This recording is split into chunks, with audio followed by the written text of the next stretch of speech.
This is a schematic representation of the potential surface topology for the methane to methanol reaction to explain the mandatory multi-step indirect pathway undertaken by the industry as opposed to the direct pathway presented by Thrunnel technology. The figure on the right shows successive hills representing the energy barriers on the path from the methane passing through intermediate products including methanol before ending up with the final products carbon dioxide and water. An obvious problem in that topology is that the first hill,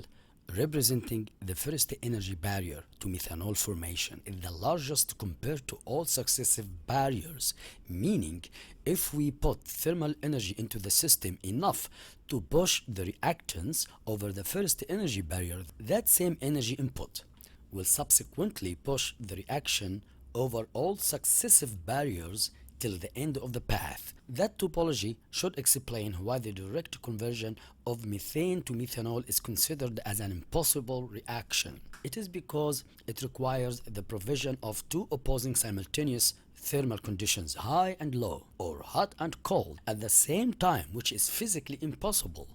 Low temperature is required to prevent the progression of the reaction beyond the point at which methanol is formed on the downhill side of the first barrier. And high temperature is also required to surmount the first high activation energy barrier characteristic of this reaction. However, that high thermal energy input will inevitably push the reaction all the way beyond methanol to form carbon dioxide and water, and then those end products are pushed in the reverse direction to form a methanol again, but this time as an end product and not a transient product as happened in the forward direction of the reaction. The figure on the left showed that Thrunnel technology bypasses the multi-step indirect extreme temperature and pressure demanding path with a direct single-step path via a direct tunneling mechanism to convert methane to methanol as a final product with zero emission and under ambient conditions.